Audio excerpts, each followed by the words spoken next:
1절로 7절까지 말씀입니다. 이 말씀으로 되새김시키는 하나님이라는 제목으로 오늘 말씀을 나누겠습니다. 다 같이 1절로 7절 짧으니까 다 같이 합독하겠습니다. 1절 아브라함이 거기서 내게 본 땅으로 옮겨가 가데스와 술 사이 그랄에 거주하며 그의 아내 사라를 자기 의가 하였으므로 그랄 왕 아비멜렉이 사람을 보내어 사라를 데려갔더니 그 밤에 하나님이 아비멜렉에게 현몽하시고 그에게 이르시되 내가 데려간 이 여인으로 말미암아 내가 죽으리니 그는 나변이 있는 여자이니라. 아비멜렉이 그 여인을 가까이 하지 아니하였으므로 그가 대답하되 주여 주께서 의로운 백성도 멸하시나이까. 그가 나에게 이는 내 의라 하지 아니하니까. 그 여인도 그는 내 오라라 하였사오니 나는 온전한 마음과 깨끗한 손으로 이렇게 하였나이다. 하나님이 꿈에 또 그에게 이르시되 내가 온전한 마음으로 이렇게 한 줄 나도 알았으므로 너를 막아 내게 범죄하지 아니하였나니 이 여인에게 가까이 하지 못하게 함이 이 때문이니라.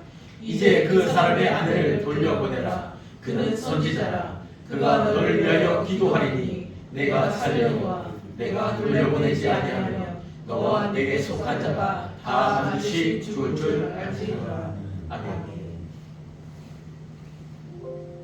사람마다 어떤 상황에 강한 부분이 있고 또 정말 약한 부분이 있습니다.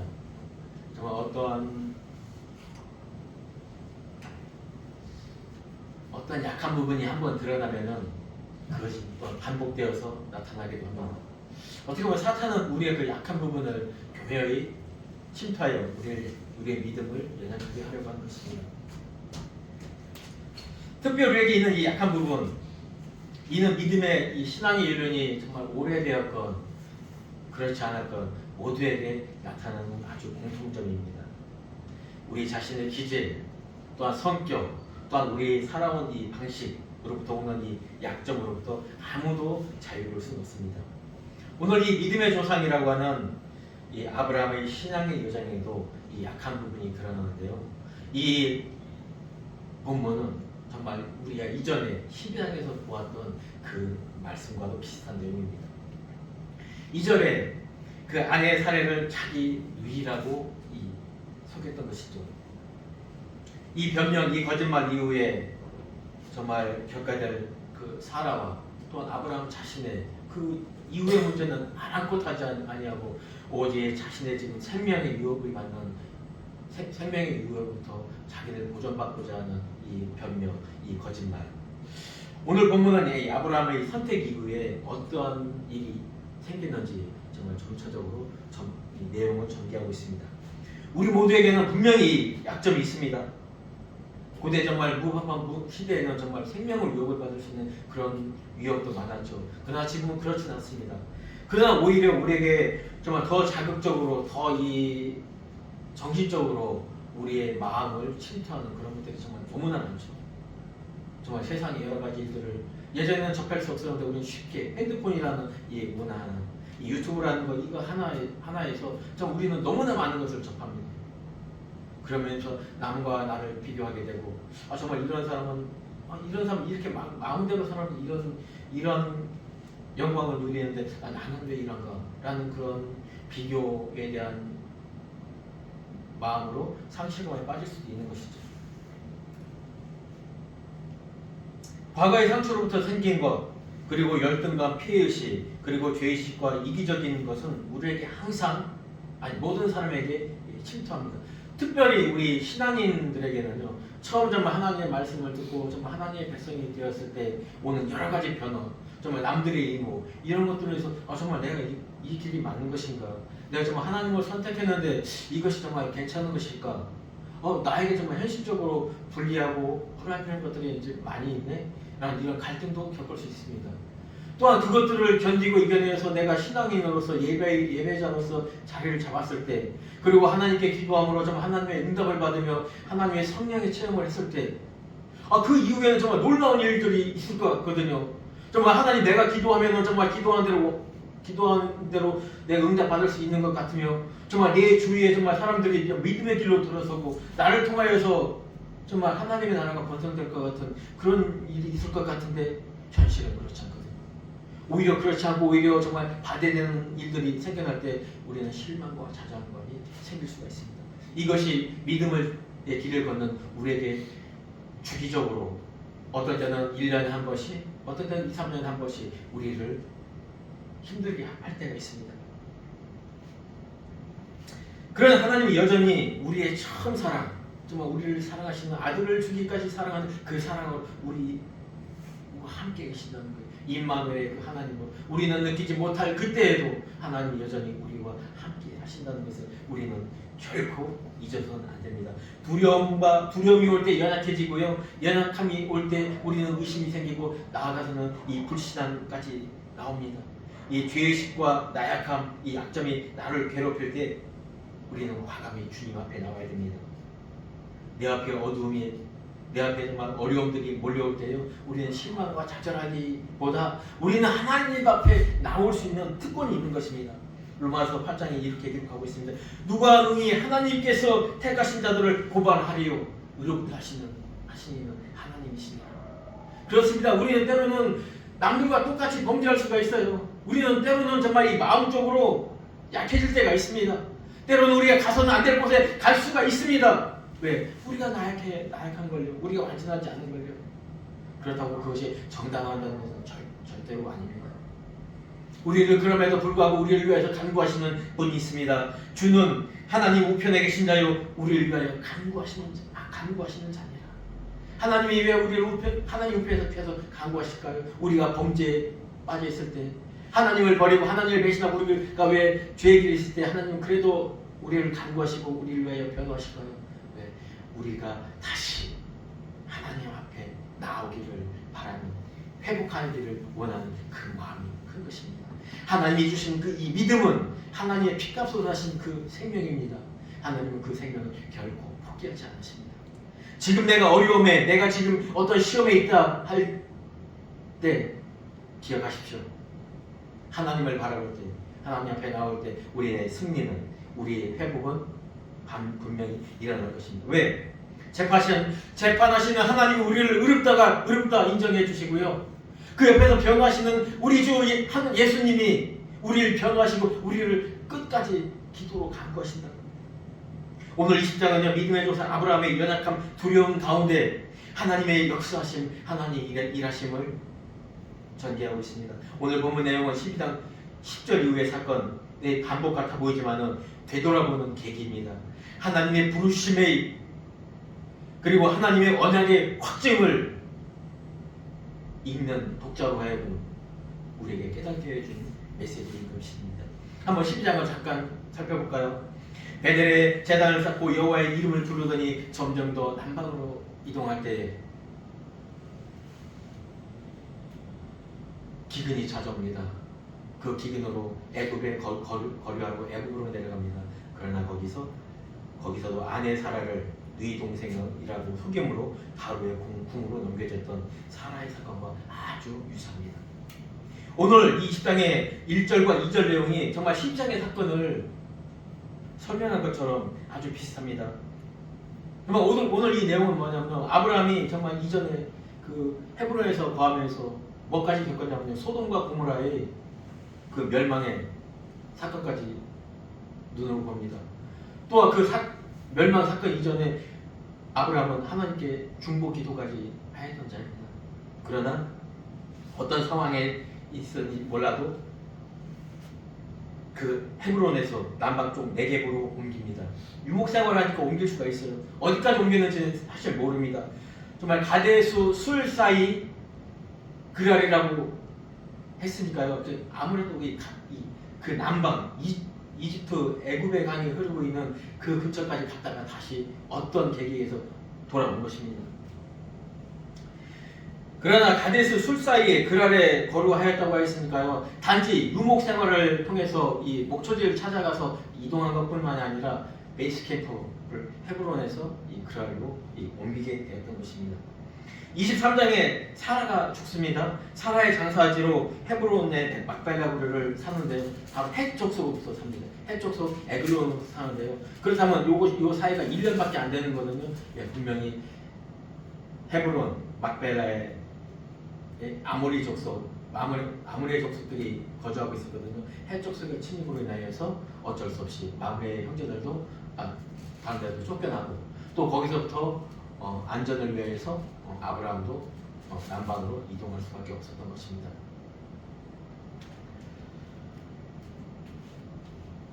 이 또한 하나님의 섭리인 것입니다.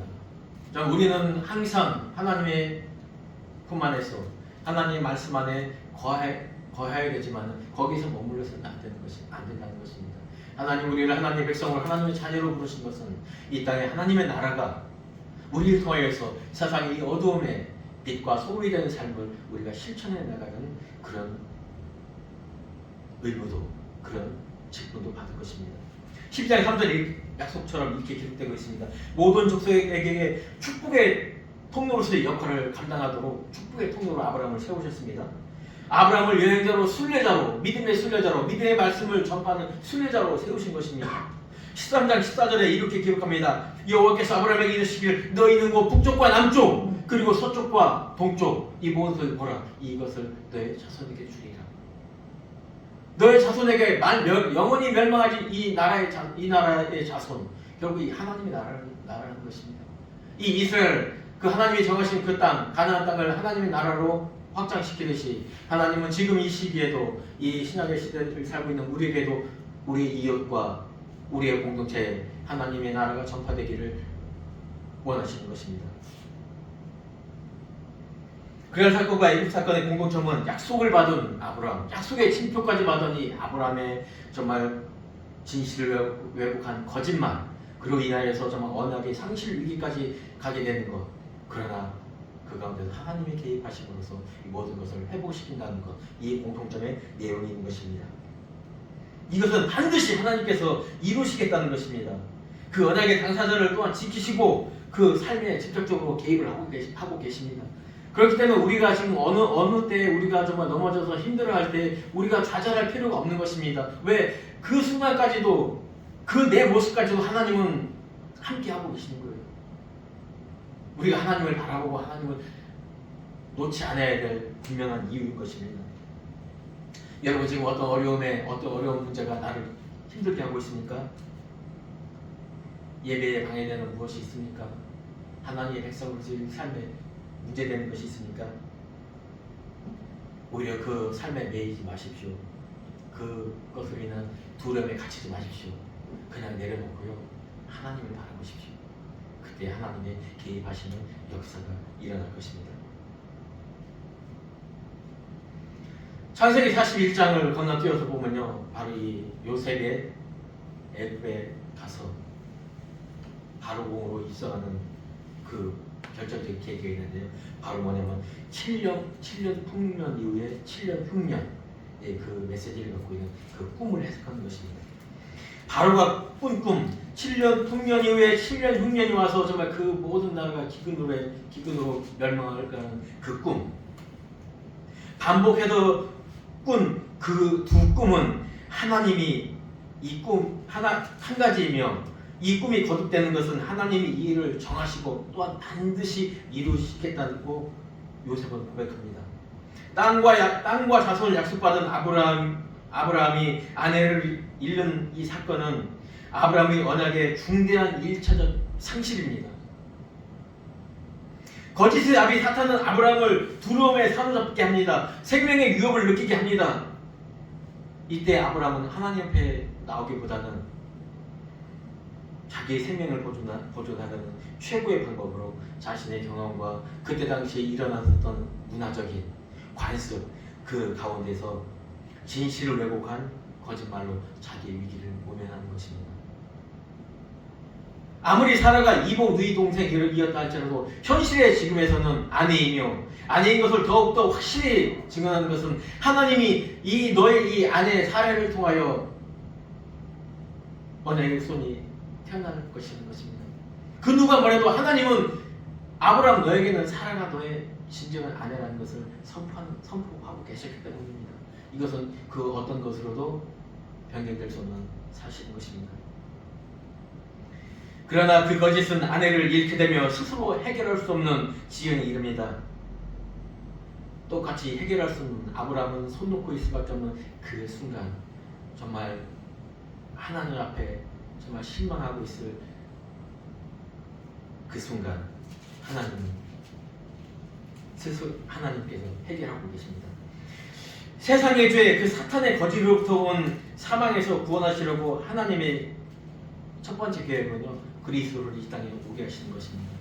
그를 통하여서 우리의 죄를 대속하게 하는 것이고요, 그를 통하여서 우리의 구원을 이루시는 것입니다. 그런데 참 사탄은 교묘하죠. 처음에 그 거짓으로, 진실을 왜곡하는 그 거짓으로 우리에게서 하나님의 자녀된 권세를 빼앗아 가더니만 이제 또다시 하나님께서 그 멸망한 그 하나님의 백성들을 구원하려는 그 계획의 처음 단계 또한 사탄은 개입을 하고 있습니다. 생명을 위협하는, 두려움을 주면서 이제는 진실을 왜곡, 아브라함부터 진실을 왜곡하게 하는 그런 지경에까지 이르게 합니다. 이 언약의 현실 위기에서 하나님은 전적으로 개입합니다. 왜? 언약을 회복시켜야 되거든요. 이것은 하나님의 계획이고, 하나님의 계획은 그 마귀의 어떤 거로도 방해가 되지 않습니다. 하나님과 마귀는 상대가 되지 않거든요. 그렇기 때문에 사탄은 결국 하나님을 상대하지 않습니다. 하나님의 언약을 받은 우리를 넘어뜨리고 우리를 실망하려고 하는 것이죠. 그렇기 때문에 우리는 분명히 알아야 될 진리가 있습니다. 우리의 하나님과 분리되는 그 순간 우리는 사탄으로부터의 공격 대상이 된다는 것입니다. 하나님이 언약을 회복시키는 이 사건을 반복적으로 보여주신 건요, 하나님이 확실히 이것을 정하시고 또한 확실히 이루시겠다는 하나님의 확증이며 선포인 것입니다.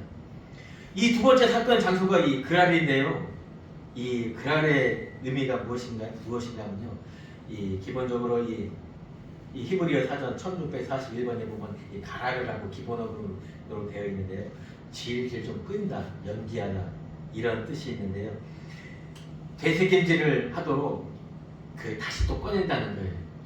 그래서 반추한다는 거예요. 계속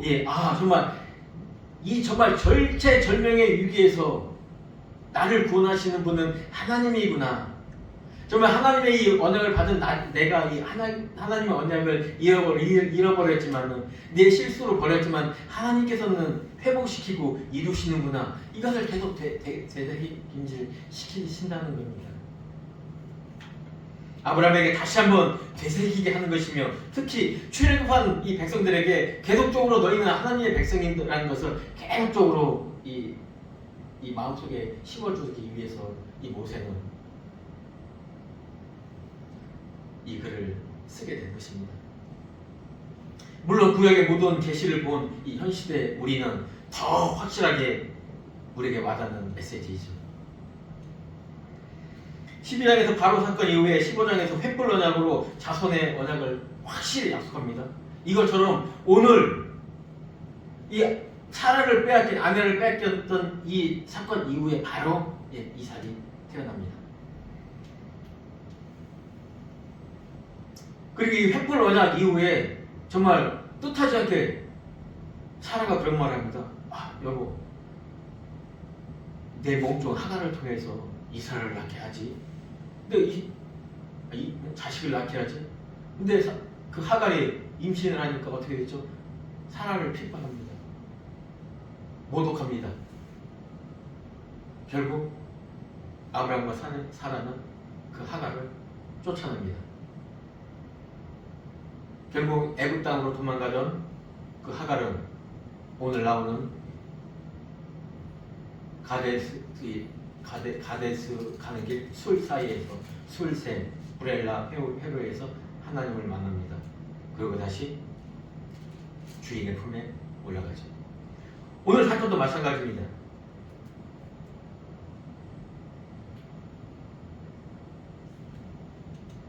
이삭을 낳고 하갈의 아들 이스마엘이 이삭을 괴롭힙니다. 결국 이스마엘을 하갈을 쫓아냅니다. 이것이 바로 21장에 같이 나오는 이야기입니다.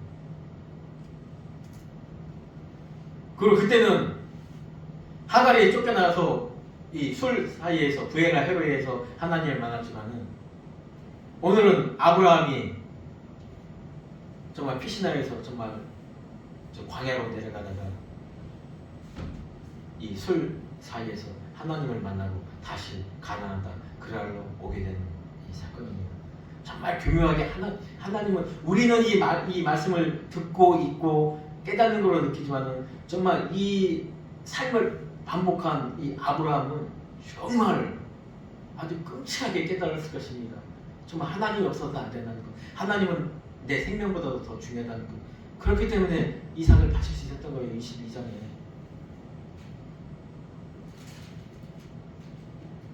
헤브론에서 광야 술까지 내려갔다가 다시 약속의 땅 가나안으로 올라가 그랄에 거류하게 됩니다. 참 여기서도 이 거류하다 이런 말이 많이 나오는데요. 이 거류하다의 첫 번째 이렇게 나오는 말이에요. 이 데라가 이 하란으로 오죠. 이 아브람과 사라와 롯을 데리고 거기서도 하란에 거류하였더라라고 했는데 거기에는 1481번이라고 이 구루라는 단어를 쓰고 있어요.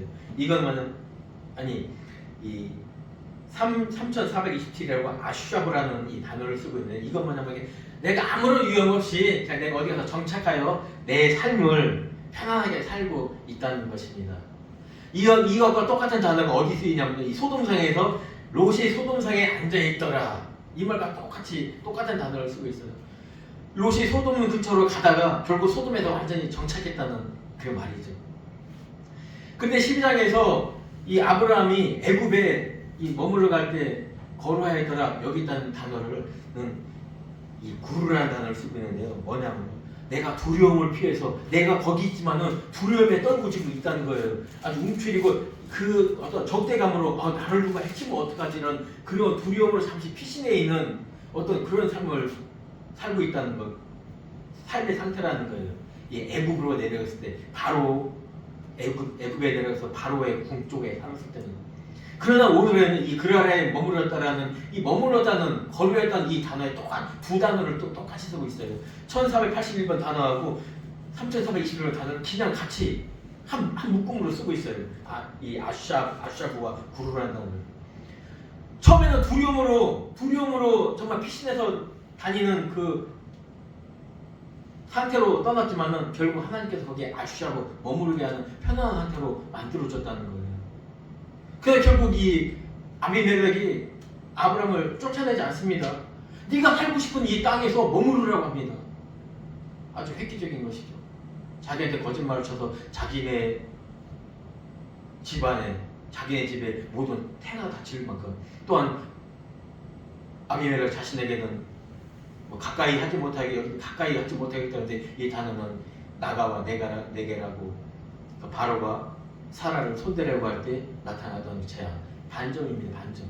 문득병 역병을 일으켰다는 거예요. 그럼에도 불구하고 아비멜렉은요 아브라함에게 정말 반대합니다. 그러면 아브라함이 정말 내가 여기 있으면 이 아비멜렉 이 그랄 사람들이 나를 적대시하고 나를 오히려 죽이면 어떡할까 이런 걱정으로 이 거짓말을 했는데 아비멜렉은 그런 사람이 아니었거든요. 그리고 이때 당시에는요 이 아브라함이 이 재력이나 또한 군사력이라보다 자기 집안에 사람들이 참 많았었어요. 318명의 사람을 데리고 정말 동방 원조군까지 물리칠 수 있는 그런 힘이 있었던 사람이었습니다. 정말 시기는 좀 지났지만은 이 그랄라는 아비멜렉도 불과 이 헤브론과 이 그랄은요 35km밖에 떨어지지 않았습니다. 헤브론과 이 소돔과의 거리가 별 차이가 없는 것입니다. 오히려 어떻게 보면은 아비멜렉은 이 아브라함이 그 땅 그랄에 왔을 때 오히려 좋아했을지도 모릅니다. 이 사람의 군사력과 재력이 내 나라를 보호할 수 있겠네. 오히려 내가 저 사람과 어떤 동맹의 관계가 될 수 있겠네. 이런 마음을 먹었을지도 몰라요. 내용상으로 보면은. 그러나 아브라함은 거짓말을 쳤죠. 아내라고. 그러면서 일어났던 일입니다. 때로는 우리에게는 정말 일어나지도 않을 것에 대해서 걱정을 참 많이 해요. 저도 어떻게 보면 그런 사람 중에 하나입니다. 어떠한 작은 문제 하나가 터졌는데 그 결과는 뻔히 그거를 어떤 메꾸는 정도, 뭐 삽질만 하면 될 정도면 해결될 일인데 막 이걸 포크레인으로 해결을 해야 되는지 아니면 공사업체를 불러야 되는지 이런 마음이 막 몰려들 때가 많이 있습니다. 모든 사람에게 좀 그런 걱정이 다 있을 거예요.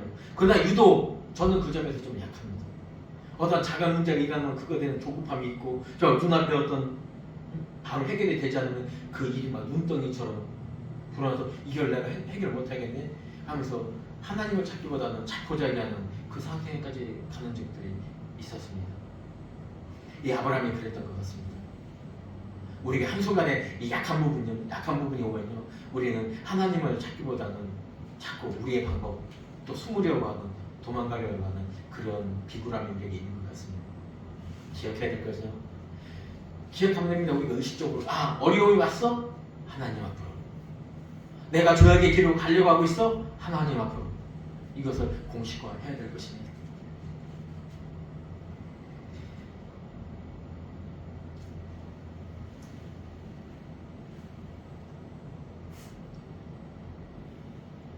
그의 아내 사라를 자기 누이라 하였으므로 그날 밤 아비멜렉이 사람을 보내어 사라를 데려갔더니,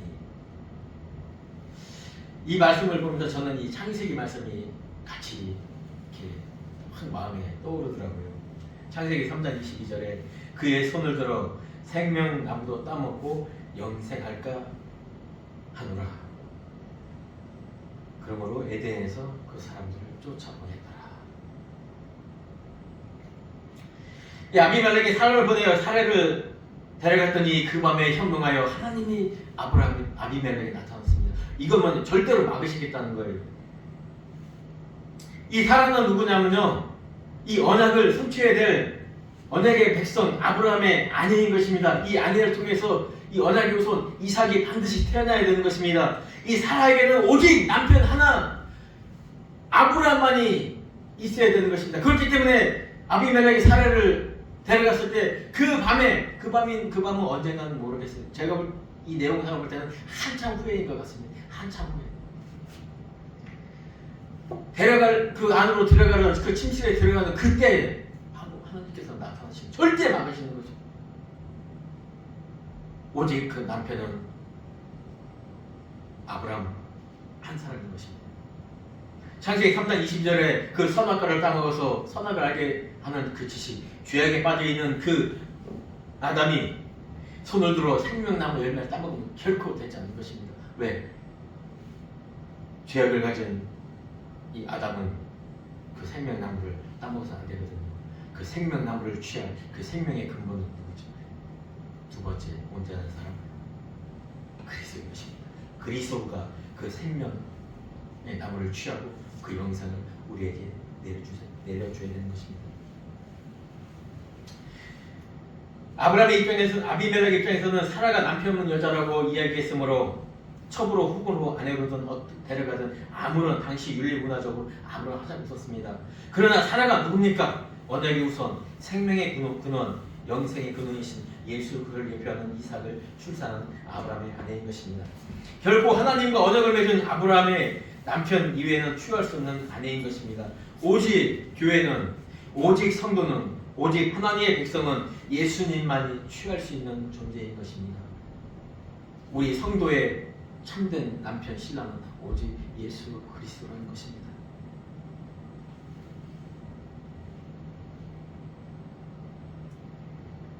함자로 한번 보겠습니다. 그 밤에 하나님이 아비멜렉에게 현몽하였시고 그에게 이르시되 내가 데려간 이 여인으로 말미암아 내가 죽으리니 그는 남편 있는 여자이니라.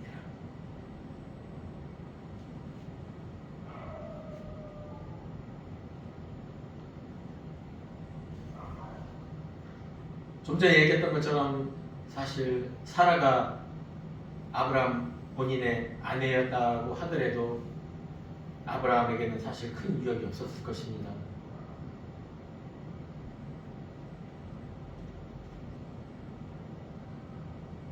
이 말씀에서 보면 아비멜렉은 전혀 사실 문화적으로나 도덕적으로 책임이 없는 존재였습니다.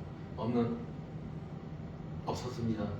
4절에서 보면 아비멜렉이 고백합니다.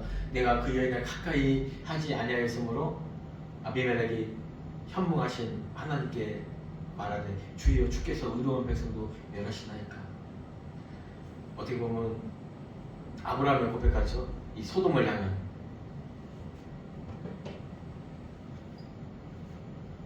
그 밤이라고 아까 이야기했을 때 그때가 바로 아브라함 사라를 데려갔을 때 바로 일어났던 것도 아니에요. 바로는 사라를 데려갔을 때 바로 그 침실에 들어가려고 했습니다. 왜? 아내로 데려갔기 때문에 바로 데려오자마자 바로 아브라함에게 그 많은 재산을 선물로 주었습니다. 그러나 여기서는 이 사라를 데려오고요. 아무것도 아브라함에게 대해준 게 하나도 없습니다. 왜? 사실 아비멜렉은 사라를 크게 이렇게 아내로 그래서 사라와 잠자리 이런 거는 크게 생각도 안 했었어요. 단지 그냥 동맹의 관계를 유지하려고 했었던 것이죠. 그렇기 때문에 데려온 다음에도 그냥 그 집안에 그냥 머물게 했던 것 뿐입니다. 그리고 또 아비멜렉이 그 침실에 가려고 할 때마다 어떤 문제들이 생겼었던 거예요. 하나님이 막으시다고 했거든요. 5절에 보면 맞아. 네가 정말 악한 정말 아브라함을 해치려고 하는 그런 마음에서 사라를 데려간 것이 아니라는 것을 하나님도 알고 계셨던 것입니다. 그러나 어떤 그 당시의 풍습과 관례대로 또한 사라에게 들어갈 그 시기가 되어서 사라에게 들어갔을 때 하나님께서 현몽하셔서 막으신 것이죠. 아비멜렉이 4절에 고백하듯이 그 여인을 가까이 하지 아니하였으므로 여기 가까이라는 말고 사실 가까이라고 우리 번역은 되지만 저기 나갑니다.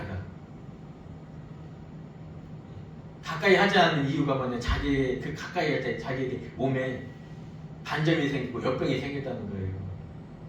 계속적으로 이렇게 역병을 이렇게 주셨다는 겁니다. 근데 그럼에도 불구하고 내가 아내로 데려왔기 때문에 그 많은 여러 척 중에서도 정말 한 달에 한 번 아니면 2달에 한 번 쓰기 순번을 찾아서 들어가게 되거든요. 거기다 억지로라도 한번 갔으나 그러나 하나님께서 막으셨다는 것입니다. 5절 한번 볼까요? 그가 나에게 이는 내 누이라 하지 아니하였나이까. 그 여인도 그는 내 오라비라 하였사오니 나는 온전한 마음과 깨끗한 손으로 이렇게 하였나이다. 하나님이 꿈에 또 그에게 이르시되 내가 온전한 마음으로 이렇게 한 줄을 나도 알았으므로 너를 막아 내게 범죄하지 아니하게 하였나니 여인에게 가까이 하지 못하게 함이 이 때문이니이다. 그렇습니다. 5절에 보면은 5절에서 아비멜렉에게 그냥 온전하다고, 그래 네가 정말 나쁜 뜻으로 하지 않았다는 것을 하나님께서 인정합니다. 그러나 하나님은 아비멜렉에게 이렇게 말하죠. 그래 내가 지금 네 문화적으로나 네 사회 풍습 관여에서 하면 너는 죄가 없어. 그러나 네가 그 여인을 범하는 것은 이 세상에 사람들에게 범죄하는 것이 나에게 범죄하는 거야. 그렇기 때문에 내가 이걸 막은 거야. 이렇게 이야기하면서 정말 그 사라가 일반적인 여인이 아니고 정말 이 아브라함의 일반적인 사람이 아니고 이 하나님, 이 절대적인 신, 나와 정말 관련 있는 사람이야. 그래서 너는 결코 그에게 학대해서도 안 되고 그를 함부로 대해서도 안 돼. 그는 오히려 누구냐면 선지자야. 네가 그를 학대하지 않고 그를 잘 돌봐야 돼. 그가 너를 위해서 기도하지 않으면 너는 죽어. 너는 이 재앙에서 헤어나올 수가 없어. 사례를 보내지 않겠다고? 그 순간 너는 죽는 거야. 이건 사람에게 범죄하는 것이 아니라 하나님이 나에게 범죄하는 거야. 그러면서 거짓말한 이 아브라함을 하나님의 일꾼, 하나님의 백성, 그래서 이 땅에 이 집안에 있는 병을 치유할 존재로 세워주시는 것입니다.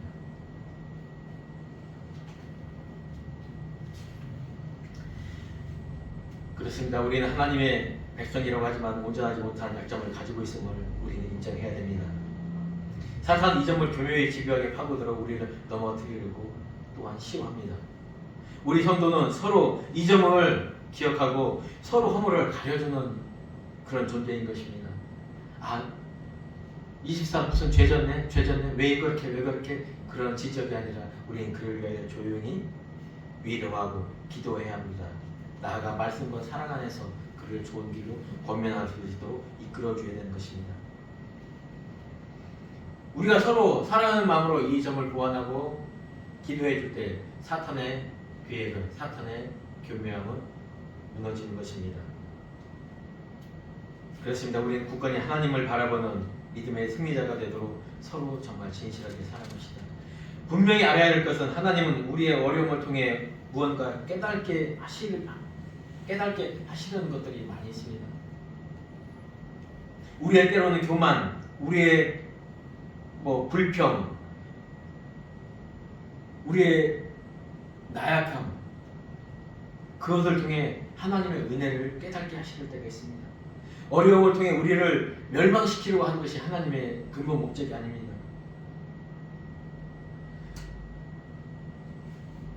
고린도후서 12장의 바울의 고백입니다. 나의 여러 약한 것들에 대하여 자랑하리니 이는 그리스도의 능력이 내게 머물게 하려 함이라.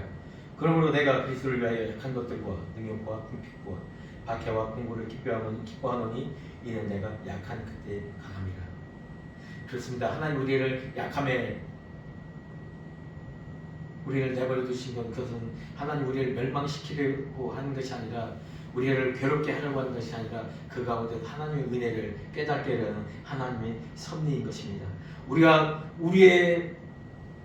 자랑할 만한 것, 우리가 정말 세상에 빠져있는 그것, 정말 우리가 결코 놓고 싶지 않은 그것을 놓게 하는 것입니다. 내가 그것을 내려놓을 때 정말 하나님 앞에 내가 무릎 꿇고 하나님을 의지할 때 하나님의 능력은 비로소 내 안에 임하시는 것입니다. 세상은 정말 우리가 볼 때 악하고 정말 어둠의 살 가운데 있는 것 같지만요, 결코 그렇지 않습니다. 이 세상에는 그래도 선한 사람들이 있고요, 아비멜렉처럼 정말 온전한 사람도 있습니다. 이때는요, 하나님의 부르심에 응답할 그런 사람들도 기다리고 있습니다. 그런 사람들과 악한 사람들과 함께 사는 것이 바로 이 세상인 것입니다. 본문에서 보듯이 그랄 왕은 아브라함이 두려울 만큼 그 생각한 것처럼 그런 사람이 아니었습니다. 하나님을 두려워하는 존재라고 했습니다.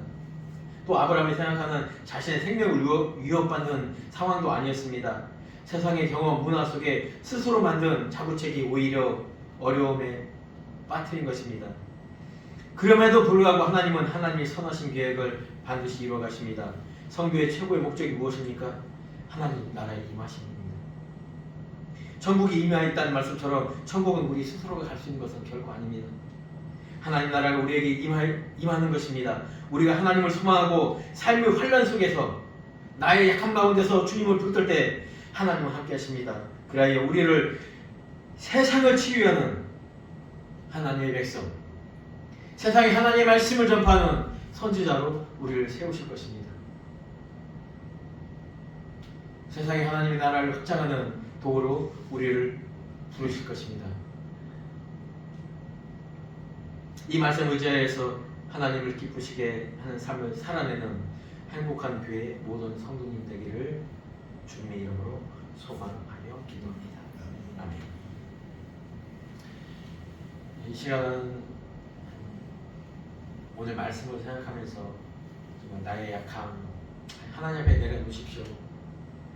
이 약함을 내려놓을 때 하나님은 능력으로 우리를 채워주실 것입니다. 우리 잠깐 묵상하면서 기도하는 시간 갖겠습니다. 하나님 감사합니다.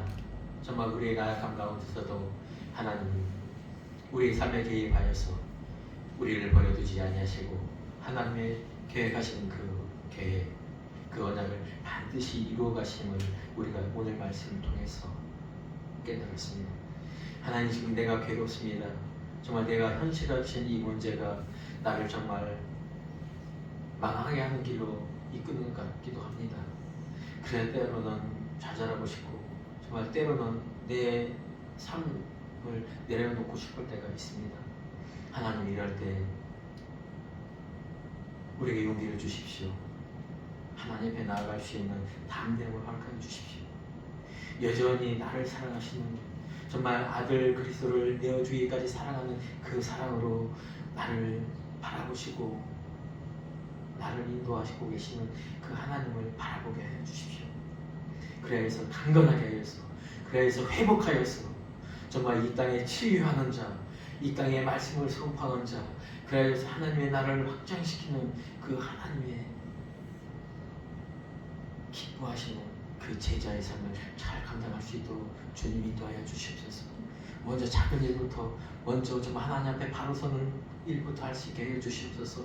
예배를 사모하게 해 주시며 하나님의 말씀을 묵상하게 하는 그 자리에 누리게 해 주시고 하나님이 주시는 그 음성에 따라 순종하는 내가 될 수 있도록 하여 주시옵소서. 그래서 정말 내가 세상에서 결코 놓을 수 없는 그것을 내려놓게 해 주시옵소서. 세상에 대한 열망, 세상에 대한 꿈, 그건 내려놓고 하나님 주시는 그 꿈을 소망하며 품을 수 있는 우리가 될 수 있도록 주님 인도하여 주시옵소서. 그래야 할 때에 주님께서 명령하시는 대로 순종하며 그 일에 충실히 감당해 나가는 우리가 될 수 있도록 주님 인도하여 주시옵소서. 사랑하는 예수님의 이름으로 기도했습니다.